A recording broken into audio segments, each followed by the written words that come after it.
Good morning, everyone. Today, I wish to dive into pivotal aspect of India's economic landscape, the informal economy.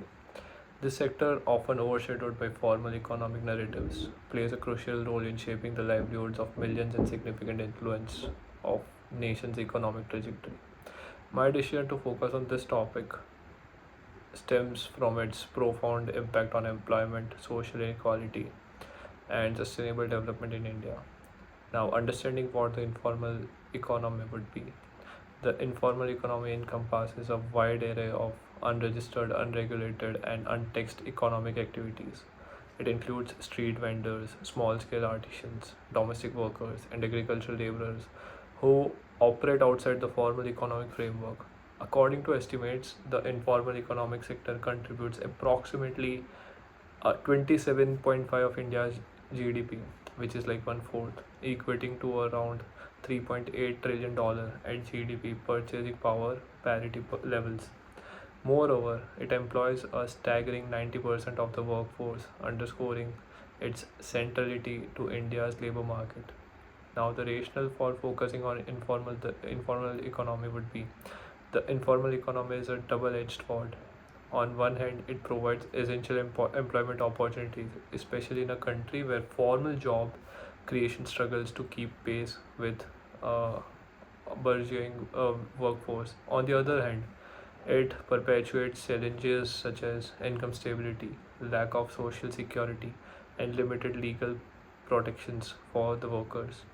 Addressing these issues is vital for fostering inclusive growth, reducing poverty, and enhancing the overall economic resilience of the nation. Now, what are the challenges posed by this informal economy? Let's go one by one.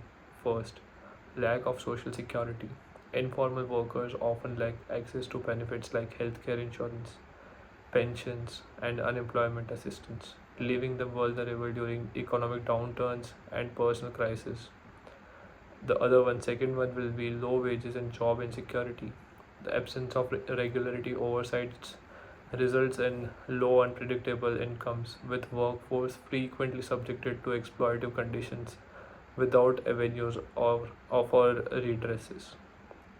Third one, limited access to finance.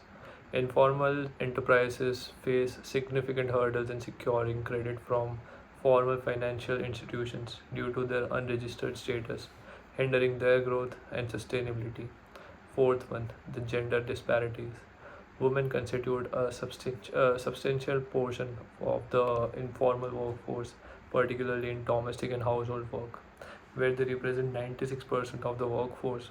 Despite the significant presence, they often encounter lower pay and greater job insecurity compared to the other male counterparts. Fifth one, measurement challenges.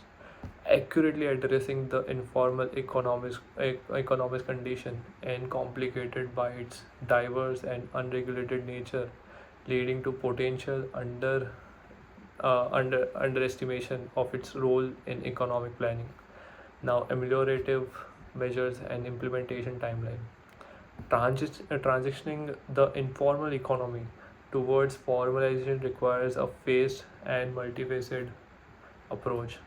We'll start with the first one, the short term approach for a 1 or 2 years thing. Like first would be simplify the registration process. Develop a user friendly digital platform to facilitate the easy registration of informal businesses, reducing the bureaucratic hurdles. Second one will be the second half will be the enhancing their financial inclusions by expanding microfinance initiatives and introducing tailored financial products to provide affordable credit to informal enterprises. Now the second half will be the medium term goals by implementing social security schemes, extended social protection programs to cover informal workers, ensuring benefits like health insurance and pensions. The second half of that would be again investment in skill development. Launch targeted training programs to upskill the informal workers, improving their employability and potential for higher earnings. Now the long term goals, which will be a 5+ year goal. Promote formal employment opportunities, encourage industries to create formal jobs through incentives and supportive policies. The second half will be to strengthen the legal frameworks by establishing and enforcing labor laws that protect all workers regardless of the formality of their employment. Now, barriers to the implementations could be several. It could be resistance from the stakeholders. Both workers and employers in the informal sector may be hesitant to transition due to fears of increased taxation and regulatory complexes. Administrative challenges could be the vastness and diversity of the informal sector, make policy implementation complex and resource intensive, and the lack of awareness. Many informal workers are unaware of the benefits of formalization and the support available to facilitate this transition. Now, let's give a historical context to this thing. The prominence of the informal economy in India can be tracked back to the post independence era, characterized by restrictive regulations and the license raj system, which we learned in the course.